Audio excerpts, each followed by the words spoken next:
Hello friends. तो आज की इस वीडियो में बात करेंगे अष्टांग हृदय सूत्र स्थान चैप्टर नंबर 11 दोष आदि विज्ञानम का। ठीक है, इस चैप्टर में दोष आदि का मतलब है दोष आदि मतलब दोष धातु मल तीनों के बारे में। दोष धातु मलों से रिलेटेड उनके जो प्राकृत क्रम है, अगर उनकी वृद्धि हो जाती है, क्षय हो जाता है, उनसे संबंधित लक्षण, उसके अलावा जो उनकी चिकित्सा है वो इस चैप्टर में बताई गई है। अब हम बात करते हैं पहले श्लोक से। दोष धातु मलामूलम सदा देहस्य, यानी हमारे दोष जो है तीन शारीरिक हो गए, वात पित्त कफ, दो मानसिक हो गए रस्तम। सात धातु है रस रक्त मांस मेद अस्थि मज्जा शुक्र, और मल हो गए तीन, मूत्र पुरी श्वेत, और जो इंद्रियों के मल नेत्र नासिका कर्ण आदि है। ठीक है, ये सब हमारे शरीर का मूल है, यानी अगर ये बैलेंस्ड स्टेट में रहेंगे, ना ज़्यादा होंगे ना कम होंगे, तो ये हमारे शरीर को धारण करेंगे, हमारा शरीर सुचारू रूप से चलता रहेगा। अगर इनमें कोई भी प्रॉब्लम आई तो शरीर में प्रॉब्लम हो जाएगी, या प्रॉब्लम से तात्पर्य व्याधि उत्पन्न हो जाएगी। अब वात पित्त कफ के प्राकृत क्रम जो है वो चरक संहिता के अकॉर्डिंग हमारे चैनल में फिजियोलॉजी लेक्चर नोट्स जो प्लेलिस्ट है वहाँ एक्सप्लेन कर दिए गए हैं, तो आप वहाँ से जाके उसे देख सकते हैं। यह हम बात करते हैं अष्टांग हृदय के हिसाब से। तम चल है उत्साह उच्छ्वास निश्वास चेष्टा वेग परिवर्तन सम्यक गत्या च धातुना मक्षाणाम पाठवेन च, यानी वायु के प्राकृत क्रम में उत्साह, शरीर में इंकरेजमेंट करना, उच्छ्वास एक्सपीरेशन, निश्वास इंस्पिरेशन, चेष्टा जो भी शारीरिक और मानसिक एक्टिविटीज है, वेग परिवर्तन मल मूत्र आदि वेगों को बाहर निकालना, सम्यक गत्ता च धातु नाम अक्षाणाम पाठवेन, जो धातुएं हैं उनकी सम्यक गति, एक स्थान से दूसरे स्थान पर ले जाना, पाठवेंच है, इंद्रियों को अपने स्थान से ढंग से ग्रहण करना, ये सभी चीजें वात के प्राकृत क्रम में आती है। अनुग्रहता विकृत है पित्तम पक्तियुष्म दर्शने शुद्ध रुचि प्रभा मेधा धाधि शौर्य अनुमार्द, यानी पाचन शक्ति जो है डाइजेशन करना, उसके अलावा पक्तियुष्म दर्शने, पक्ति का मतलब अग्नि होती है, अग्नि का पर्याय है ऊष्मा, शरीर में उष्णता बनाए रखना, दर्शने देखना, शुद्ध भूख रुचि, प्रभा मतलब कांति, मेधा मतलब यहाँ है बुद्धि स्मृति से, धैर्य शौर्य, तनु मार्दव शरीर में मृदुता उत्पन्न करना, ये सब चीजें हमारे पित्त से रिलेटेड होती है। ध्यान रखना है, अगर उत्साह बढ़ आए तो हमको वात में करना है, यानी वात से रिलेटेड कर्म है, और शौर्य जो है वो पित्त का कर्म है। श्लेष्मा स्थिरत्व स्निग्ध संधि बंधन समाधि भी, श्लेष्मा का कार्य शरीर में स्थिरता बनाए रखना, स्निग्धता बनाए रखना, संधियों को बांधे रखना। ठीक है, संधि बंधन समाधि भी, और सहनशीलता उत्पन्न करता है। अब धातुओं के जो कर्म है वो हम ध्यान से पढ़ेंगे। प्रेरणम जीवनम लेप है स्नेह धारण पूर्ण गर्भोत्पादश्च धातुना श्रेष्ठ कर्म कर्मात् स्मृतम्। देखो, सबसे पहला क्रम प्रेरणम है रस धातु का, यानी रस रक्तादि धातु की पुष्टि। तो यह रस से मतलब दो से है। आयुर्वेद में दो रस माने गए, एक तो आहार रस और एक रस धातु। आहार रस जो हम जो खाना खाते हैं, जो भी ग्रहण करते हैं आहार, उनसे जो सार भाग होता है वो आहार रस में आता है। ठीक है, अब रस धातु ही नहीं बनेगी तो फिर आगे की धातु बनना तो इम्पॉसिबल है। ठीक है, तो वो पुष्टि करते हैं। जीवनम ये रक्त का काम है। चरक संहिता में इससे रिलेटेड एक लाइन है कि प्राणियों का प्राण रक्त का अनुबंध करता है, तो वहां से रिलेट कर सकते हैं। लेप यस मांस का है, अस्थि पर लेप कौन होता है? मांस। ठीक है, जिस प्रकार ईंट होती है, ईंट पे सीमेंट का लेप होता है, उसी प्रकार स्नेह है, ये मेद का काम है, जो भी फैटी सब्सटेंट है। धारण पूर्ण, अस्थि जो है धारण करती है, पूरा शरीर अस्थियों पर है। ठीक है, पूर्ण मतलब पूरा करना, तो मज्जा पूर्ण करती है किसको? अस्थियों को। ठीक है, गर्भोत्पादस्य धातु न श्रेष्ठम, और शुक्र का उत्पादन है गर्भ धारण करना। आगे बढ़ते हैं, मलों के कार्य की बात करते हैं। तो अविष्टम पुरुषस्य मूत्रस्य क्लेदवाहनम स्वेदस्य क्लेदवृद्धि, पुरुष का कार्य है शरीर को धारण करना, यूरिन का कार्य है क्लेद को बाहर निकालना, और स्वेद का कार्य है क्लेद को धारण करना। ठीक है, स्टूल का जो धारण करने का अविष्टम है उसको हम ले सकते हैं कि चरक में एक लाइन आई है राजस्व में, कि राजस्व में सभी धातु का क्षय जाता है, तो उस समय पुरुष का ही हमको रक्षा करनी चाहिए, क्योंकि उसका बल पुरुष पे डिपेंड करता है। तो वो लाइन रिलेटेड यहाँ से। क्लेदवानम जो मूत्रस्य की लाइन है वो प्रमेय से रिलेटेड है, मूत्र में अत्यधिक क्लेद युक्त मूत्र का त्याग होता है, तो क्लेद बढ़ जाता है मूत्र में, तो प्रमेय उत्पन्न हो जाता है। तो मूत्र का क्लेद वाहनम, यहाँ से ध्यान रखना। वायु के लक्षण की बात करें, वृद्ध वायु की, इसको आपको रिलेट करना है जो प्राकृत क्रम बताया है वायु के, जो अष्टांग हृदय सूत्र स्थान फर्स्ट में बताया तथा रुक्ष लघु शीतक सूक्ष्म जल अनिल है, वहां से आपको ध्यान रखना है। तो कार्ष्य कृष्ण उष्ण कामत्व कंपन शक्रद हृदय गृदान बल इंद्रिय भ्रंश प्रलाप ब्रह्मदीनता। कार्ष्य शरीर में दुबलापन, कालापन यानी कृष्ण, उष्णता, आना। आना एक ऐसी कंडीशन है वायु की जिसमें न वायु ऊपर आती है न नीचे से पास होती है। मल अवरोध हो जाना, कंपन होना, कंपन से दो रिलेटेड ले सकते हैं, जो भी न्यूरोलॉजिकल डिसऑर्डर्स है वो, उसके अलावा जो क्रैम्प्स है। आना हो गया, शिखर गिरदान मलावरोध, बल इंद्रिय इनका भ्रंश हो जाए, इंद्रिय भ्रंश प्रलाप ब्रह्मदीनता, यानी प्रलाप मतलब कुछ भी अनशन बकना, बिना जिसका कोई बात का सेंस नहीं निकला वैसी बात, भ्रम चक्कर आना, दीनता बेचारगी। बेचारगी का मतलब यहाँ ये है कि उसको देखने से ऐसा लगेगा कि उसमें कुछ जान नहीं बची, खत्म सा हो गया, और व्यक्ति को खुद भी अंदर से लगेगा, जिसमें बात बढ़ जाएगी कि मैं कुछ कर नहीं पा रहा हूँ, कुछ सोच नहीं पा रहा, ऐसा मतलब वो अपने को ऐसा है महसूस करेगा। वृद्ध पित्त के लक्षण की बात करें तो पित्त वीण मूत्र नेत्र श्वेत तुक अल्प हृदय निंद्रता पित्तम, यानी पित्त अगर बढ़ जाएगा तो सभी जो ये मल मूत्र नेत्र त्वचा इनमें पीलापन आ जाएगा। हमारी जो शुद्ध है भूख, प्यास, दाहा, ये सब बढ़ जाएगी, ठीक है। लेकिन इसमें एक लक्षण जो हमको ध्यान रखने वाला है कि निद्रा है वह अल्प हो जाएगी। वृद्ध कफ के लक्षण की बात करें तो श्लेष्मा अग्नि सदनम प्रसेक आलस्य करो, यानी अग्निसात का मतलब है अग्नि मंद हो जाएगी, लाला स्त्राव हो जाएगा, ठीक है, शरीर में गौरवता आ जाएगी। श्वेत्य शैत्य, श्वेत्य का मतलब है शैत्य श्लित्व अंगत्व श्वास का सत्य निद्रता।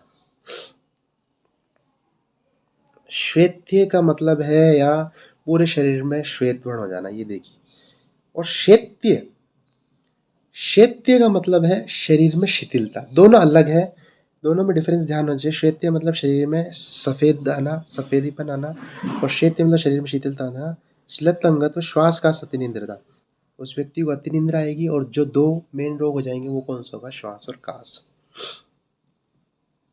बात करते हैं अगर रस बढ़ जाए तो रस्य पिश्लेष्मत, इसमें लक्षण कब के समान होते हैं। वृद्ध रक्त के लक्षण में बात करते हैं रक्त विसर्प प्लीहा विद्रिधिन कुष्ठ वात पित्तास्त्र गुल्म उपकोष कामला व्यंग अग्नि सम्मोह रक्त त्वंग नेत्र मूत्र। इसमें आपको ध्यान रखने हैं जोड़ों में जो पेयर्स याद रखने हैं, कुष्ठ विसर्प दोनों रक्त की वृद्धि से होते हैं। जो पित्तज विकार है मेनली वृद्ध रक्त से लक्षण होते हैं। उसके अलावा वात रक्त में रक्त आया रहा तो वो आपको ध्यान रह ही जाएगा। अब रक्त और पित्त का संबंध मैंने बताया, तो अगर पित्त कम होता है तो क्या होता है, अग्निनाश हो जाती है, ठीक है, तो वो का वही आपको रखना है। वर्ध रक्त हो गया, ज़्यादा हो गया तो पित्त क्षय का जो लक्षण है जठाग्नि नाश होना वो इसमें आएगा। उसके अलावा कामला जो है वो इसमें आएगा, विद्रिधि एप्सिस आएगी। उसके अलावा जो भी हमारे इंद्रिय है उनका वर्ण रक्त वर्ण का हो जाएगा, त्वचा नेत्र मूत्र जो भी है, ठीक है। इसमें एक इम्पोर्टेंट चीज़ जो ध्यान रखनी है, जो कंफ्यूज कर सकती है आप लोगों को, है सम्मोह, यानी मूर्छा अनकॉन्शियसनेस होती है वर्ध रक्त के लक्षण। बात करते हैं वृद्ध मास के लक्षण में, गंड अर्बुद ग्रंथि गंडो उदर वर्धिता कंठादि मादि मासम च। जितने भी हमारे थ्रोट रीजन है, गले से रिलेटेड डिसऑर्डर से, वो वृद्ध मास में आता है, जिसमें गलगंड गंडा अर्बुद ग्रंथि हो गई, कंठ में अधिमास हो गया, ये सब। दो जगह की अतिवृद्धि आपको ध्यान रखनी है, दो रीजन की, एक तो उरह प्रदेश की चेस्ट रीजन की और एक उदर की जो एब्डोमेन रीजन है वहाँ की। वृद्ध मेद के लक्षण की बात करें तो तंद्र मेदस्था श्रमम अल्पे अपि चेष्टति श्वास स्फिक स्तनोदर लम। देखिए इसमें क्या है कि जितने भी मास से रिलेटेड डिसऑर्डर है वृद्ध मास के वो इसमें आएंगे। उसके अलावा अल्पे भी चेष्टे, कुछ काम नहीं किया, श्रम नहीं किया फिर भी थकान सा लगना, श्वास रोग जो वृद्ध कफ का भी लक्षण है, वो तीन अंगों के नाम ध्यान रखने हैं जो वृद्ध मेद में लटकने लगते हैं, वो है स्फिक, स्तन और उदर, ये तीन आपको ध्यान रखने हैं। वृद्ध अस्थि में दो लक्षण ध्यान रखना है, एक तो अधिअस्थि और एक अधिदंत। अधिअस्थि का मतलब अस्थि के नीचे अस्थि निकला और अधिदंत का मतलब दांत के नीचे दांत निकला। वृद्ध मज्जा में एक बात ध्यान रखने की, जहाँ भी मज्जा से रिलेटेड डिसऑर्डर आएंगे, नेत्रों से रिलेटेड डिसऑर्डर आएंगे, तो मज्जा नेत्र अंग गौरवम परवस्सु स्थूल मूलानी कुरियात कृच्छ अनुंशी। नेत्र और अंगों में गौरवता होना, पर्व देखो पर्व में क्या है कि जैसे जो उंगली के पर्व है ना, जैसे हम उंगली में कट के बजाते हैं, ठीक है, उंगलियों को मोड़ के ऐसे आवाज़ जो निकलती है वो पर्व नोट्स हो गए। और हमारे संधि जॉइंट्स, ये नी जॉइंट हो गया, शोल्डर जॉइंट है, उनके मूल हो गए। वहाँ स्थूल तो हो जाना, गुरु तो जाना। और कृच्छ ऐरुंशी जो वर्ड लिखा हुआ है, कृच्छ मतलब कष्ट साध्य, ऐरुंशी मतलब फुंसियों की उत्पत्ति। दो चीजें इंपॉर्टेंट है इसमें, एक तो नेत्र अंग गौरवम और एक पर्वस्य स्थूल मूलादि। ऐरुंशी उतना इंपॉर्टेंट नहीं है पर आपको ध्यान लेना चाहिए। वृद्ध शुक्र के लक्षण में है अति स्त्री कामता, वृद्धम शुक्रम शुक्र अश्मरीम च। अति स्त्री कामता यानी स्त्री संघ की वो व्यक्ति अति इच्छा करता है और उसमें शुक्राश्मरी के लक्षण उत्पन्न हो जाते हैं, ठीक है। अब बात करते हैं पुरुष ज्यादा हो जाता है तो क्या होता है, तो कुक्षी आदमान आटोपम गौरवम वेदना क्षय करतम, यानी कुक्षी में आदमान और आटोप हो जाना, पेट में गुड़गुड़ाहट हो जाना, गुरुता और पीड़ा की उत्पत्ति होना। देखो आटोप क्यों होगा, जैसे पुरुष बढ़ गया तो वायु तो निकलना चाहती है बाहर, और वायु के मार्ग में आ गया नीचे पुरुष, तो वायु निकल नहीं पा रही, तो वायु क्या करेगी, पेट में घूमेगी तो वो गुड़गुड़ाहट करेगी, तो वो आटोप उत्पन्न कर देगी। और कुक्षी में आदमन हो गया, अब वायु अलग घूम रही है नीचे से, पुरुष भी अलग नहीं निकल पा रहा है, वृद्ध हो गया, बहुत ज्यादा हो गया, तो कुक्षी का उदर जो हमारा फूल जाएगा। तो उससे क्या होगी, अब दोनों चीजें भरी हुई, जैसे लग रहा है यार पेट में क्या है, तो वो गुरुत्व हो जाएगी और दर्द भी होगा, तो ये सब सिम्टम्स हो जाएंगे। ध्यान रखना आदमान आटोप, आदमान आटोप से आप गुरुत्व और पीड़ा भी कर देंगे। वृद्ध मूत्र में मूत्रम तो बस्ती निस्तोदम करते अपनी करते संज्ञा। बस्ती निस्तोदम मतलब जो भी बस्ती का रीजन है, हमारे यूरिनरी ब्लैडर जो रीजन है, या बस्ती प्रदेश जहाँ इंगाल रीजन में पीड़ा होती है, करते अपनी एकर संज्ञा, यानी टॉयलेट कर दिया, यूरिन पास कर दिया, उसके बाद भी ऐसा लगता है कि मैंने टॉयलेट नहीं किया है। वृद्ध स्वेद में अति स्वेद दौर्गंधे कंडू, तीनों आपको याद रखने चाहिए लक्षण। अति स्वेद होता है यानी एक्सेस स्वेटिंग होती है, अति दौर्गंध्य यानी फाउल स्मेल, गंदी स्मेल आती है, और अति कंडू बहुत ज्यादा खुजली होती है। अब वृद्ध नेत्रादि के मल का लक्षण, एवं च लक्ष्य दूषिकादीन भी मलान बाहुल्य गुरुता आदि भी, यानी जहां जहां वो जो भी नेत्रादि का मल है बढ़ गया तो उस स्थान की गुरुता आदि से समझना चाहिए। बात करते हैं क्षीणवात के लक्षण में, तो वात क्षीण हो जाएगी तो क्या होगा, साधो अल्प भाषितम, वो जो है उसका बोलना कम हो जाएगा, थोड़ा बोलेगा, ठीक है। संज्ञा मोहस्तता, संज्ञा मोह मतलब ज्ञान का नष्ट हो जाना, वो ऐसा समझेगा कि यहाँ क्या बोलना है, यहाँ क्या बोलना है, वो चीज जो होती है ना कि वो सोचने समझने की शक्ति वो नष्ट हो जाएगी। और जो कफ वर्धित होने वाले लक्षण है वो क्षीणवात में होंगे। क्षीण पित्त में पित्तो मंदा नीला शीतम प्रभानी, जठराग्नि का मंद होना। देखो यह अनल बोला है, अनिल नहीं बोला है, अनिल बोलता है तो वायु होता है। अनल पावक ये सब अग्नि के पर्याय, तो अनल यानी अग्नि मंद होती है। शीत शरीर, उष्णता पित्त का गुण है तो वो घट गई तो शीत लगेगी, प्रभा कांति नष्ट हो जाती है। क्षीण कफ के लक्षण, कफे भ्रम श्लेष्म आशयनम शून्यत्वम हर्ति द्रवम श्लित संधिता, चक्कर आना, ठीक है, शून्यत्व हृदय द्रव, ऐसा लगता है जो भी कफ के प्रदेश है ना, जो कफ के प्रदेश बताए हैं वहां ऐसा लगता है कि खालीपन है। हृदय द्रव, हृदय द्रव मतलब हृदय में द्रव का आने का मतलब यहाँ ऐसा समझना है, जो भी हृदय की बीट से रिलेटेड, लब डब जो दोनों बीट होती है उससे रिलेटेड कोई भी डिसऑर्डर है वो हृदय द्रव से आपको समझना है। शिलत संधिता यानी संधि में शिथिलता आना, ठीक है। आगे बढ़ते हैं धातु के क्षय के लक्षण, तो रस क्षय के क्या लक्षण होता है, रसे रोक्षियम श्रम शोष ग्लानि शब्द असहिष्णुता, शरीर में रुक्षता आ जाती है, थकान फैटिग हो जाती है, शोष हो जाता है शरीर का, ग्लानि शब्द असहिष्णुता, ऊंची आवाज के सह नहीं करना, डिप्रेशन, ये सभी चीजें रस क्षय में होती है। इसमें जो मोस्ट इंपॉर्टेंट है वो तीन वर्ड आपको याद रखने हैं, मोस्ट इंपॉर्टेंट लक्षण, श्रम शोष ग्लानि, ये तीनों बहुत इंपॉर्टेंट। रक्त के क्षय होने पर रक्ते अम्ल शिशिर प्रीति शिरा शैथिल्य रुक्षता, क्या होता है, रक्त का अगर हो गया तो अम्ल शिशिर, प्रीति, प्रीति का मतलब रुचि, उनमें इंटरेस्ट बढ़ जाना, यानी उस व्यक्ति को इच्छा होगी कि मैं अम्ल रस का ज़्यादा से ज़्यादा सेवन करूँ। शिशिर का मतलब यहाँ है ठंड, ऋतु नहीं है, शिशिर का मतलब है ठंडे, क्योंकि रक्त का पित्त से संबंध होता है, तो उष्णता बढ़ गई तो ठंडे चीज के सेवन। शिरा शैथिल्य रुक्षता, शिरा शैथिल्य यानी सिरों में शिथिलता हो जाएगी, रुक्ष हो जाएगी। ध्यान रखना है जो रुक्षता लक्षण होता है वो रस का भी होता है और रक्त का भी होता है, लेकिन शिरा शैथिल्य अगर आए तो वो ओनली रक्त का क्षय का लक्षण। मांस क्षय हो जाए तो क्या होता है, मांस क्षय ग्लानि निगंड स्विक शुष्कता संधि वेदना, तो मांस का क्षय हो जाने पर इंद्रिय जो है उसमें गिलानी, डिप्रेशन हो जाता है। सबसे ज़्यादा मांस हमारे कहाँ होता है? हिप रीजन में, गंड स्फीक रीजन में, ठीक है। इनमें शुष्कता, ऐसा लगता है कुछ भी नहीं है, सूखापन आ गया। संधियाँ जॉइंट्स, उनमें वेदना होती है, क्योंकि अस्थि और संधियाँ जो जॉइंट्स है उनको बांधे कौन रखता है? हमने बात करा मांस लेपन का कार्य करता है, तो वो लेप ही कम हो गया, तो वहाँ से वो चीज़ हट गई, तो वहाँ से वेदना होगी, प्रॉपर जुड़ नहीं पाएगी। मेद क्षय के लक्षण मेदसी स्वप्नम कटिहा प्लीहो वृद्धि कृष्णांग, यानी कटी में संज्ञा का नष्ट होना, प्लिया की वृद्धि होना, रंगों में कृष्णता होना। कटी प्रदेश मतलब हमारा जो वेस्ट रीजन है, वो प्लिया की वृद्धि होना, रंगों में कृष्णता होना। अस्थिक्षय के लक्षण अस्थिय निस्तोदम शदनम दंत केक नशादो। अब अस्थि वृद्धि के जो लक्षण थे अधिअस्थि और अधिदंत, उसको उल्टा कर दो। अस्थियों में वेदना होगी, अस्थि कम होगी तो अस्थियों में वेदना होगी। और जो अस्थियों का गिरना, ठीक है, उसका उल्टा हो गया अस्थि वृद्धि का, और नाखून दांत आदि का गिरना, ठीक है। अस्थानाम मज्जिनिम सोशिरे ब्रह्म तिमिर दर्शनम।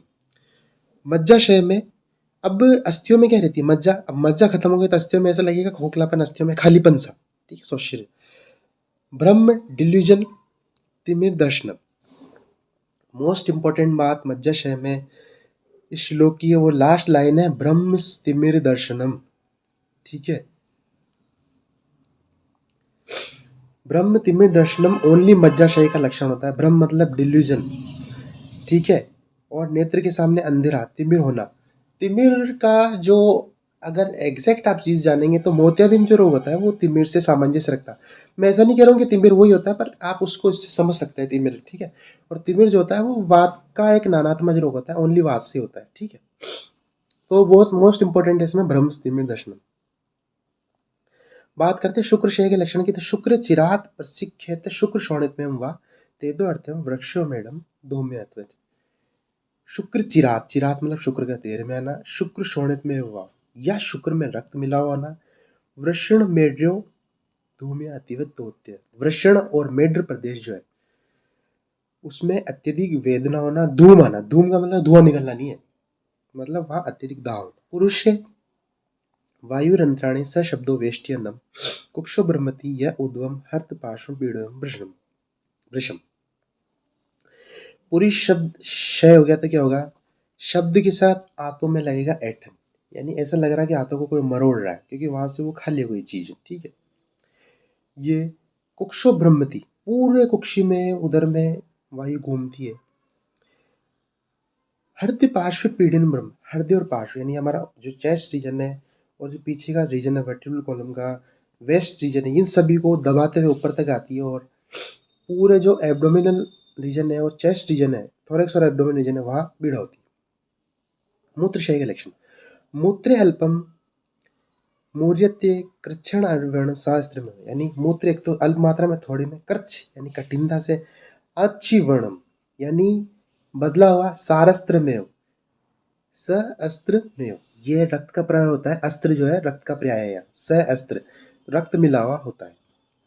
स्वेद क्षय में स्वेद रोम च्युति स्तब्ध रोमता स्फुटनम त्वचा, यानी रोम का गिरना।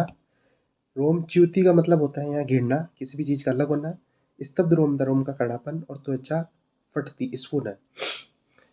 त्वचा फटने का मतलब ये नहीं कि त्वचा बीच में से वैसे हो गई, इसमें क्रैक्स से आप ले सकते हैं, ठीक है।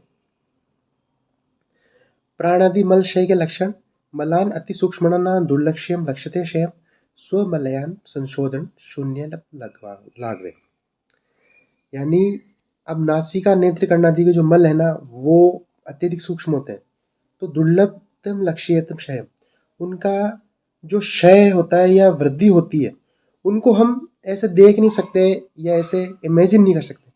तो उनके लक्षणों को कैसे जाने? तो इन स्थानों पर अगर इनका मलों का क्षय हो गया तो वहां शुष्कता जाएगी, संशोष पहली बात। दूसरा लक्षण वहां तोद हो जाएगा।